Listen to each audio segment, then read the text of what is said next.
Okay. I think it's getting into part 5. The night of Shizaria. Just as I was really getting exhausted from the quick succession of festivals, we arrived at Dorvan, a small city with a winter mansion, located further south than any other city I was visiting for the Harvest Festival. A forest located by one of the surrounding farming towns contained the autumn material, Ruel, which is the key ingredient in the Giraffe potion I needed. There was a full moon on the night of Shizaria, and there was a night that supposedly had more autumn mana than any other. A Ruel gathered then would apparently be the best autumn material we could harvest within Erinvest. But that was still 2 days away. After informing Dorvan's mayor that we would be staying for a few days after the Harvest Festival, we returned some of the food given to us as taxes as payment for our stay. It seemed that everyone else was fairly exhausted from the fervor of all the festivals as well. This was the perfect time to get some rest, and so I drank some energy potions and slept soundly to recover. I also spent my break checking out the winter mansion, walking around the grounds while considering whether it could function as a temporary temple classroom. I opened up the picture book Fran had read during the baptism and read it aloud again. This time, not just the baptized kids, but all the kids nearby listened intently. There really wasn't much to do during the winter, and if we handled this right, I got the impression that it would be easy to raise the literacy rate in farming towns. Tonight is the night of Shizaria. Nap well this afternoon, Lady Rosemond. The Ruel ripens from the full moon's light as the harvesting will continue late into the night. Is it Eustace or Justice? Let me know.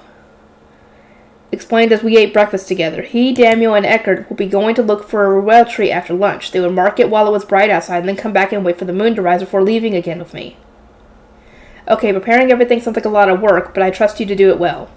In order to avoid being dead weight when the time came, I took a nap as requested. I slept so much that I wasn't particularly hungry when I woke up later that evening, but I started eating dinner nonetheless. We found a tree and can leave as soon as night comes. Are you feeling up to it, Rosemond? Eckert asked. Yes, I'm feeling fine, I replied. An ordonnance came flying into the room just as we were finishing dinner. It landed on Eckert's arm and then started to speak in Ferdinand's voice. There had apparently been an issue with the schedule, which meant he wouldn't be able to join us. Eckert let out a disappointed sigh, then whipped out a stab to make the ordonnance and sent a response. We found a Ruel tree without issue and shall gather the Ruel tonight as planned. Justice will gather some for you as well, Lord Ferdinand. I went to my room to change clothes after dinner, putting on a simple, undecorated dress made out of particularly firm fabric. Underneath this, I was wearing the same kind of pants that female knights wore so that I wouldn't need to worry about my skirt lifting up. This isn't very cute, is it? Nicola asked, the disappointment clear in her voice. Monica, on the other hand, shared Wilma's love of simple things. She shook her head. Decoration isn't necessary when gathering in the woods, Nicola. What matters most is wearing something that is easy to move in. Isn't that right, Lady Rosemond? Exactly. The last thing I need are frills getting in my way tonight. They rubbed a layer of gel into my hair to keep it together, then bundled it all up in a ponytail. Then they switched out the short shoes I wore when walking around the winter mansion for knee-high leather boots that were perfect for moving around through a forest. I could feel a burst of glee each time they tightened the strings. It's been a long time since I've been in a forest, and even longer since I've done some gathering. I need to put all my all into this. Since entering the temple, I had barely ever gone to the forest. Apprentice Blue Shrine Maidens were forbidden from doing work on their own, and my attendants, Frayne especially, were opposed to me going to the forest at all. Not to mention that even when I wanted to go, my stamina would end up making me dead weight to everyone else. In the end, I had always just stayed at the temple, watching Lutz and Gale head off to the forest as part of the workshop's paper-making process. And now that I was the Archduke's adopted daughter, I spent all my time traveling between the temple and the castle. I'm so excited! Once my boots were on, I stood up and let my attendants put a leather belt around my waist. I had pouches with gathering gloves and space for the materials, plus a container for me to put a face stone in. They also put a second leather belt on me, this time holding the knife magic tool that Ferdinand had prepared for me. As far as I was aware, that was all I needed for the gathering. I looked down at the knife and all the gathering tools on my belt and giggled to myself. I might not have had any armor like Bridget did, but my outfit definitely looked pretty cool and heroic. How do I look, Nicola? I think you look wonderfully capable, Monica said calmly. Nicola, in contrast, clenched a fist and looked at me with unmistakable excitement in her eyes. You look super strong, Lady Rosemond, and so cool. Pleased that Nicola had given me the praise I was looking for, I exited my room and headed to where everyone else was waiting. Eckert, don't I look like the strongest girl you've ever seen? I asked, spreading my arms so that he and the others could see.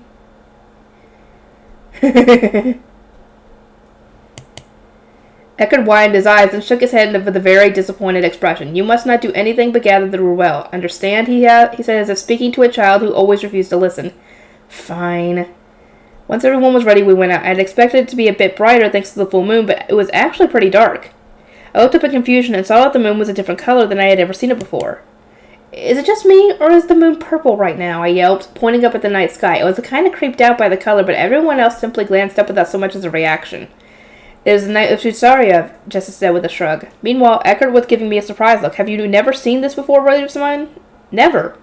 I don't usually go outside when it's late and in the autumn.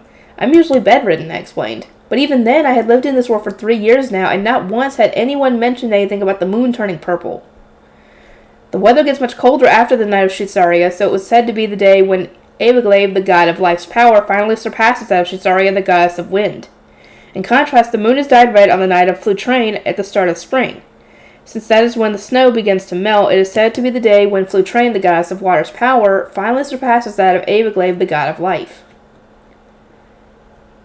Tonight apparently wasn't the only night that the moon changed color. It happened every year when the seasons changed, and since the relative strengthening of mana had nothing to do with poor commoners in the lower city, I concluded that my family simply hadn't bothered telling me when I was bedridden with a fever. Lady Rosamond, Ruels bloom beneath the light of the full moon. Now should be a good time to begin, Justice said before producing his high beast, hopping on and flying away. I did the same, following after him while looking uncomfortably at the shining purple moon. Bridget and Daniel were on either side of me while Eckert followed from behind. We passed over the farming town, which was deserted now that everyone was traveling to the winter mansion, and advanced into the forest until we found the tree that Justice had mentioned at dinner. He had flown into the woods without any hesitation whatsoever, thanks to knowing exactly where to go, though, despite him mentioning marketing the tree. I had no idea how he found it. Lady Rosamond, that is a Ruel tree, Justice said. The tree was tall and without leaves, instead having metallic branches from which dozens of flowers similar to white magnolias had bloomed. Each one exuded a powerful aura. The flower petals will peel off from the outside as the full moon shines on them, and the Ruel within will grow. It will be some time before they fully ripen, he explains. I nodded, driving Leslie closer to one of the flowers. The smell grew even stronger as I approached, so I closed my eyes and slowly inhaled the sweet scent. It was, in a word, enrapturing. Would the flower petals make good materials, too? I think you can make a really nice perfume out of them, I said. Justice looked over the flowers with narrowed eyes.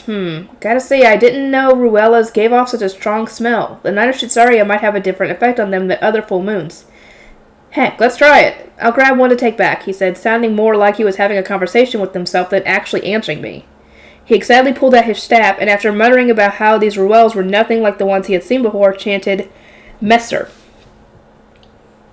Justice pulled his high beast over, his staff now in the shape of a knife. He stood up on his stirrups and began cutting branches to retrieve some of the flowers. From there, he trimmed away at any unimportant branch parts, leaving behind only the branches connected to flowers, which he delicately put into his pouches.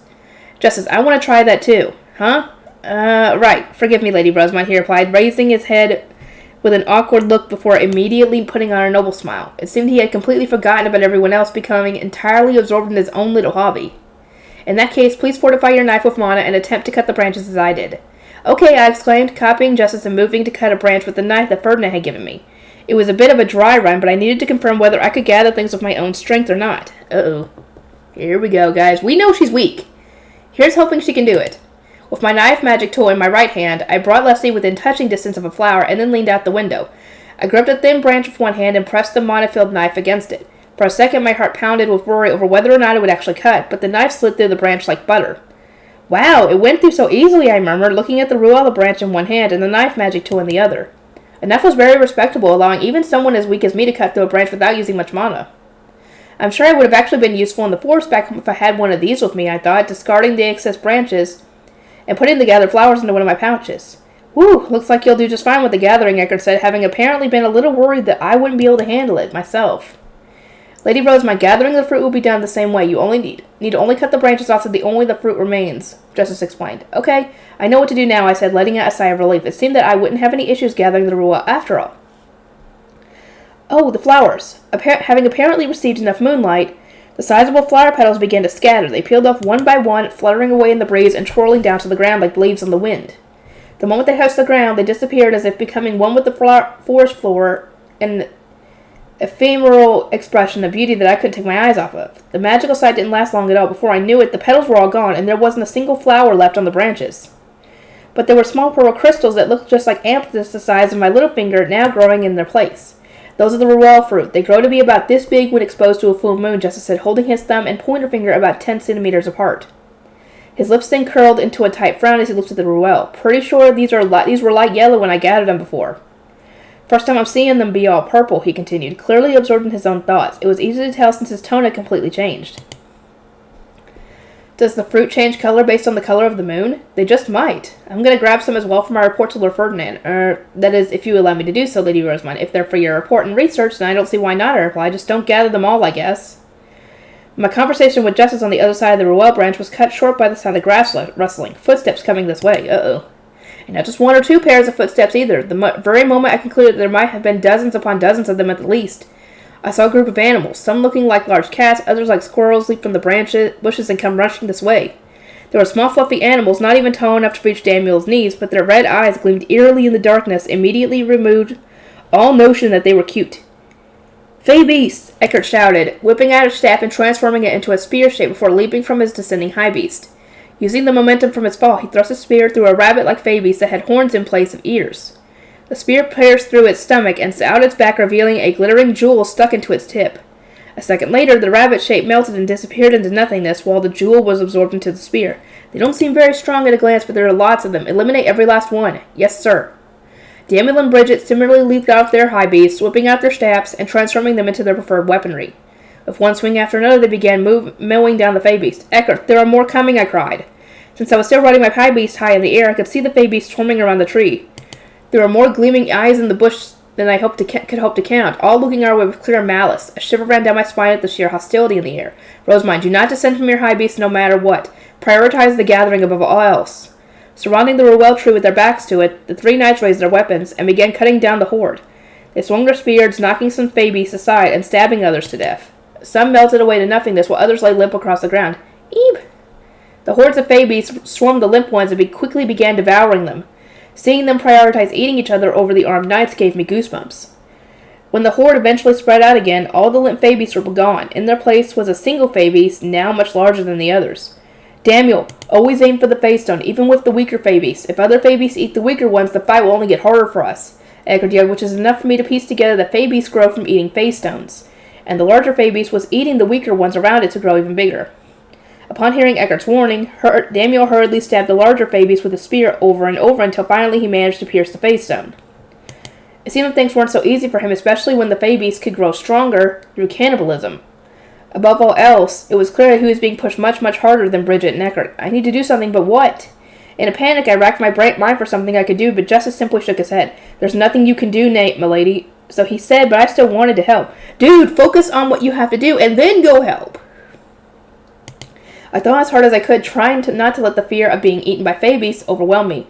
But when it came to battles, all I could do was pray to the gods. Oh, what about a shield? I could surround the tree with Shitsaria's shield and stop the fey beasts from entering. That would give them time to heal, and no, Amana's shield would stop the full moon's light from reaching the tree. All of our efforts will have been for nothing if we can't gather the Ruel. Justice said, leading me to bite my lip. "Milady, you need only think of the gathering. Leave the fighting to the knights." He was right. The smart course of action will be to let the experts do their job. But a seemingly endless stream of fey beasts was pouring from the bushes, and the three knights were being hopelessly overwhelmed. "Do what you have to do, and then you guys can get the heck out of there." "Justice, do fey beasts always swarm in hordes like this?" "No, there were almost no fey beasts at all on the full moon I gathered Ruelas on." "This is abnormal. Ferdinand mentioned that the Knight of Shitsaria was special, correct? An enormous amount of mana must be contained within the fruits to attract so many fey beasts. But suffice to say, did not expect nearly this many to come," Justice said through gritted teeth, making it clear that he was conflicted about the current situation. "Just get what you need to get, girl! Hurry!" My gathering was a top priority here, and all we could do was watch as the Ruel slowly continued to grow. But their growth was so painfully slow it was actually frustrating. "Justice, how much longer will this take?" Eckert cried from below, panic in his voice. Justice answered in a growl, still glaring at the Ruels. "They aren't even halfway to full size yet. More fey beasts than we can count are targeting the Ruels. There's no end to them."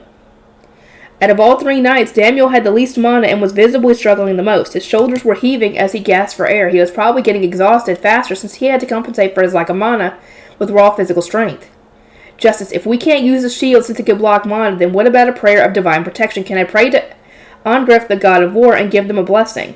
Justice swung his head around to look at me as though he had completely forgotten I could do that, then nodded with gleaming eyes. Yes, that would be perfectly safe. Please bless them, milady. O god of war, Ongriff, of the god of fire-laden shafts, exalted 12. I pray that you grant them your divine protection, I prayed, focusing mana into my ring. The blue light of the blessing scattered around the tree, raining down upon the three knights. Instantly, everything about their fighting changed.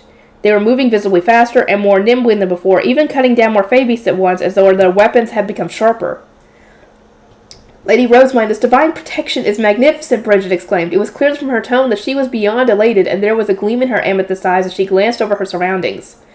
All of a sudden, she bent her knees, her skirt flourishing as she quickly changed position. At first, I didn't understand why she had changed her stance, but then she suddenly swung a long glaive, a pole weapon with a slightly curved blade at the end. Yeah, she roared, her weapon whistling as it cut through the air. Every Fae-beast in her path instantly broke apart and melted away. Nearby Fae-beasts began to swarm around the weakened ones that had survived the blow, but Bridget readied her weapon once more and took a step toward them. Begone, she roared, stomping the ground as she swung her weapon down. Its long blade flashed, cutting the entire group to pieces in an instant. Seeing her continuously swinging her blade without pause was beyond heroic, and reminded me of that card set had mentioned she had more mana than Daniel. This will make things easier, Eckert said, now having a much less arduous time killing the Fae-beast with Daniel. Lady Rosemine, please firmly grasp this Ruella and pour mana into it. Continue to do so until its color changes completely, Justice said, pointing at a now large Ruella. Ruel, whatever. I responded with a nod, still distracted by what was going on beneath us. Milady, their job is to hunt the Fae-beasts within the duchy. You need not fear for them, Justice continued, giving me a firm look. Please focus on their gathering. Their fight will not end until you're finished. I nodded again, then reached out to grasp the sizable Ruella. Just as its crystalline appearance implied, it was hard and smooth to the touch. I need to get this over with as quickly as possible. The knights had to keep fighting until my gathering was completed. I glared at the Ruella in front of me as I started pouring my mana into it, but unlike the Fae Stone I used to make Leslie, I had a hard time actually getting my mana to go in. I could feel resistance as though it didn't want foreign mana inside it. You feel so much resistance because the Fae plant is alive. You wouldn't want the mana of others inside of you, would you? Justice explained. That made sense. I can remember how gross it felt when Ferdinand tried pouring mana into me to cure my wounds during the trauma extermination. Milady, I will gather some of the others while keeping watch, Justice said, putting on his own mana-blocking gloves and collecting a bunch of steel pure Ruels for his own purposes. He was finished in no time at all since he didn't need to dye them with his mana. I squeezed the crystalline Ruel in my hands, continuing to pour mana into it. Sweat was beading on my forehead despite it being a cool autumn night. The purple fruit started turning a faint yellow as I repeatedly bombarded it with mana, trying to overwhelm its resistance. Just a little more. As I was gripping the fruit, one of the squirrel-like Fae-beasts evaded the knight's attacks and started rushing up the tree, but Justice quickly kicked it down for Daniel to finish off. It hadn't managed to hurt me or anything, but I was completely immobile while gripping the Ruel, and that knowledge filled me with an indescribable sense of dread. I kept pouring my mana into the fruit, chanting, "Hurry up," in my head. Justice, is this enough? Is it died completely? Absolutely, please take it. After checking with Justice that the fruit had finished changing color, I took out my knife and cut the branch it was attached to. Got it. All right, everybody, retreat.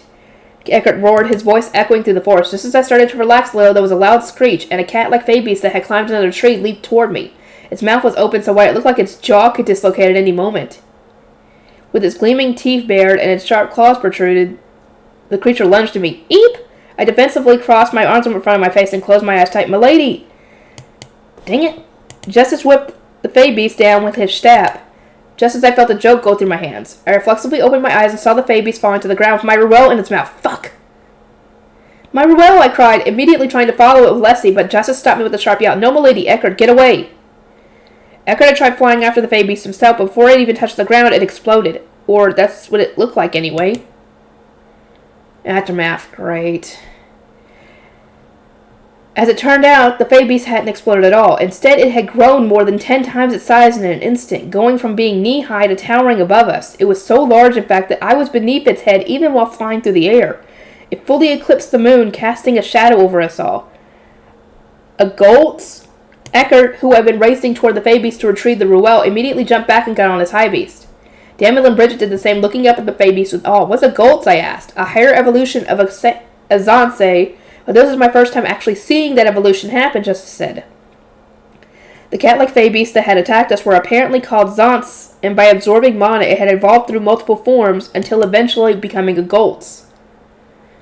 Azants would normally get bigger by eating Ruels and other Fabies, but it would at most evolve into a Fets, which was the next evolutionary stage. It wasn't scientific Darwinism, but the technology or terminology made sense nonetheless.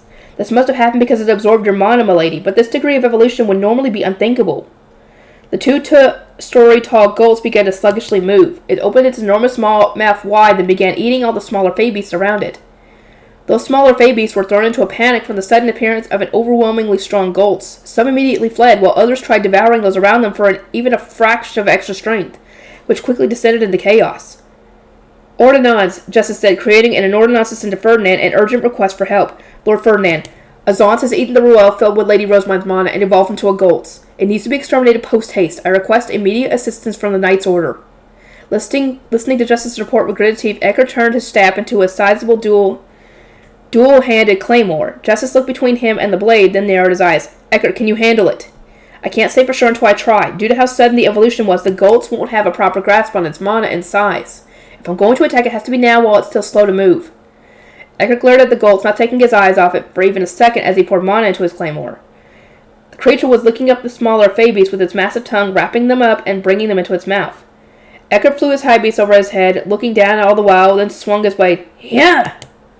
A dazzling beam of light shot from his blade toward the Gulch. It looked like the exact same attack that Karstead had used back when we were ambushed during Spring Prayer, especially since Eckert and Karstead looked so alike. Though Eckert's attack did seem weaker. Noticing the dazzling light quickly closing in on it, the Gulch looked up just in time for the slash to strike it across the face. It roared in pain and anger, revealing that the attack was in fact enough to damage it. But there was no longer any question that Eckert wouldn't be able to defeat it alone.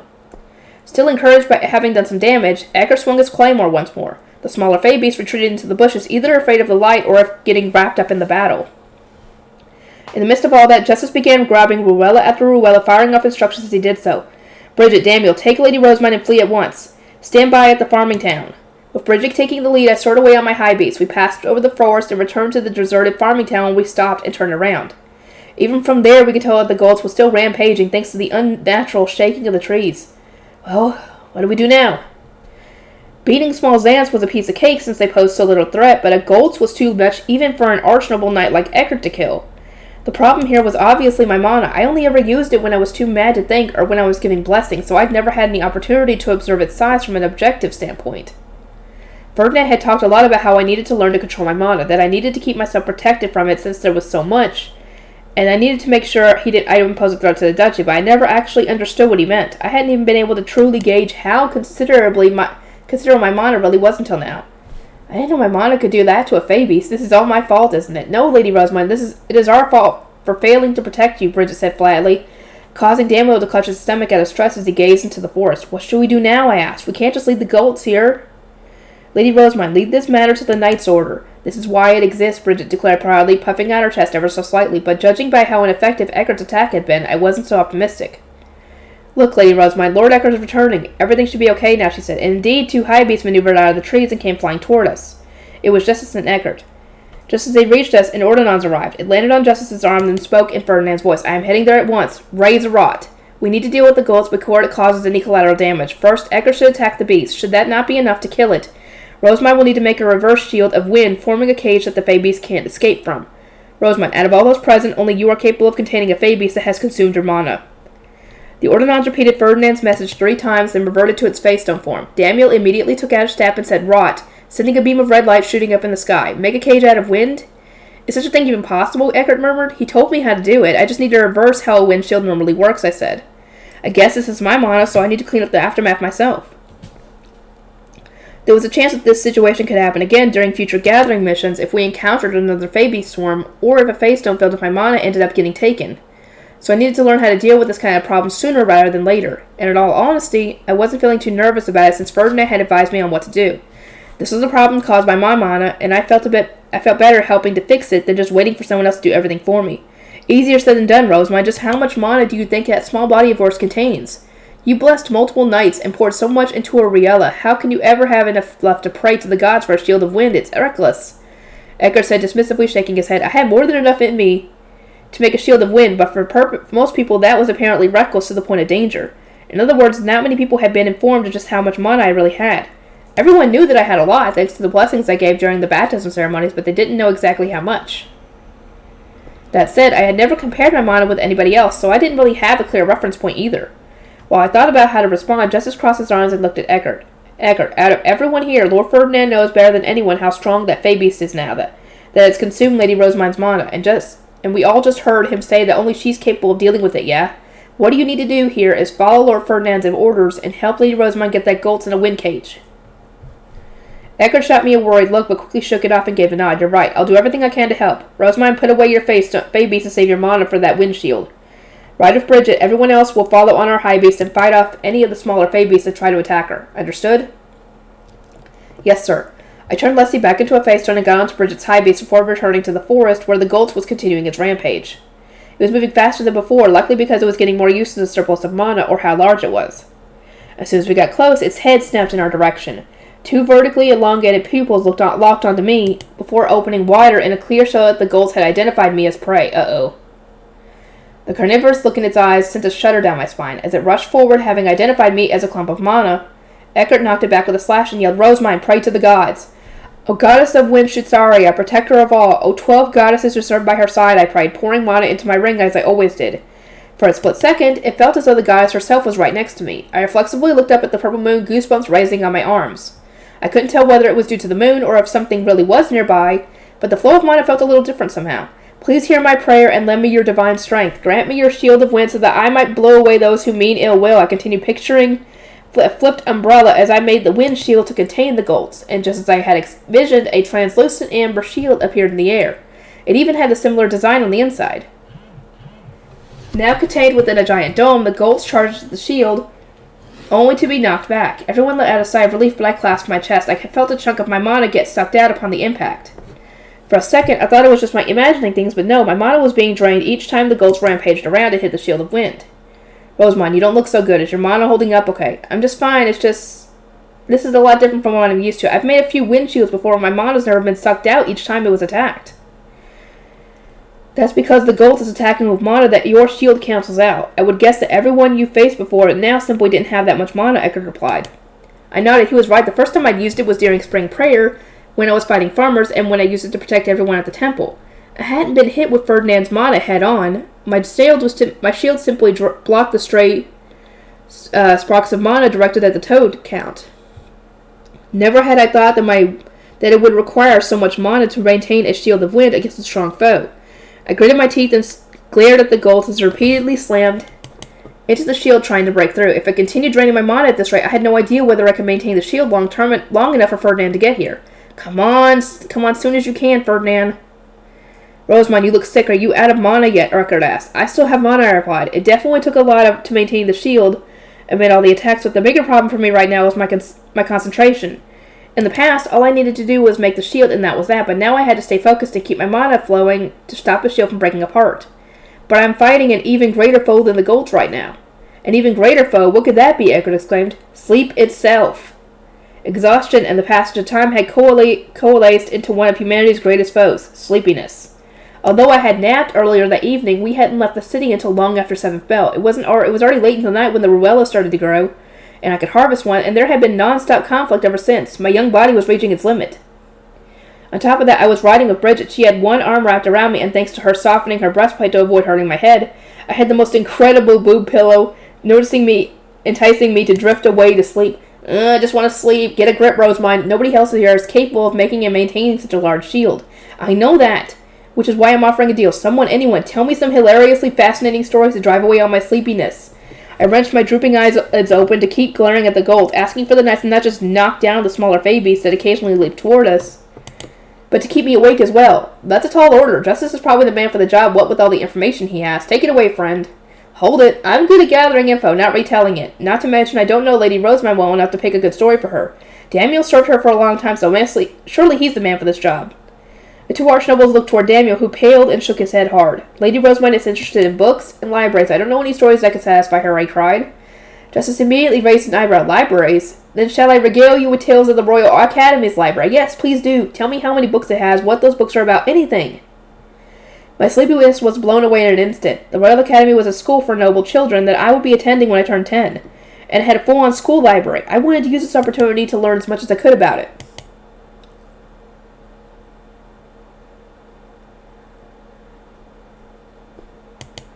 Justice laughed. I never thought that I would meet someone so interested in this trivia. From there, Justice began telling me all about the Royal Academy's library. It might have been meaningless trivia to most people, but to me, it was valuable.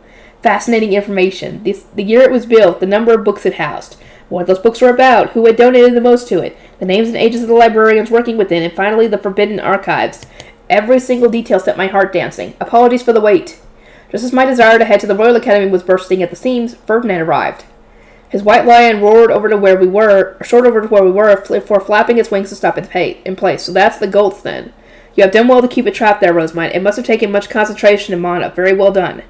Ferdinand said, praising me as he looked at my shield and the Goltz rampaging within it. I was able to focus thanks to Justice telling me so many fascinating things. I see. Judging by the looks on everyone else's faces, I will refrain from asking for details. Eckert, let us destroy the Goltz at once. Yes, sir. Ferdinand promptly looked from me to Eckert, then whipped his staff out and turned it into a claymore as well. He then flew up into the air, pouring more mana than I had ever seen before into his blade. Eckert shot Ferdinand a tense look, then stood protectively in front of us and slowly raised his own claymore, similarly pouring mana into it. Once Ferdinand was above the Goltz's head, his claymore began to shine with a rainbow of colors. We're going all out, he roared, ready to your blade. At that, he lifted his sword above his head and plummeted toward the creature as if planning to crash into it. During his ascent, it seemed as though the shining rainbow engulfing his sword was getting steadily brighter. Rosemine, remove the shield. I hurriedly got rid of my shield, and in an instant, both Ferdinand and Eckert swung their swords. An immense flash of light descended upon the Goltz's head, quickly followed by an ear-splitting explosion, and a shockwave so powerful that it made me reel. Trees were ripped from the ground and collapsed as dirt and rocks flew through the air. Yeah, I crossed my arms in front of my face just as Bridget swept her cape around us for protection. I heard the sounds of debris hitting the cape, but it seemed that Eckert's slash had protected the area behind him from most of the carnage. Ferdinand's singular swing had eradicated the Goltz, causing it to melt into complete nothingness. All that remained was a large face stone, which he picked up and looked over before shaking his head. As expected, it's unusable. The face stone we had earned by killing the Goltz was, of course, a Goltz face stone, not a Ruel. The stone containing the mana of a bunch of face stones on top of my own, meaning it would be unusable for the potion. Eckert, share this among yourselves later, Ferdinand said as he tossed the face stone toward him. Eckert caught it, then carefully placed it inside one of his leather pouches. As I looked over the fallen trees, I saw that the Ruel tree from before was still standing. There wasn't a single Ruel left. However, they had all either been gathered by Justice or eaten by the Fey beasts. I failed, I murmured, despite having come this far with everyone and managing to fill a Ruel with mana, as Xantz had taken it from us. We had been forced to summon Ferdinand over when it subsequently turned into a Goltz, leaving him to clean up the mess, and what did we have to show for it? Nothing at all.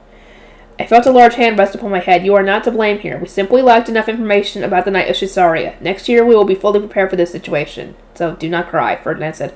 I'm not crying. I was just yawning because I'm so tired. I said, hurriedly rubbing my eyes and looked up at Ferdinand, who let out a short, haughty laugh. Well, shucks.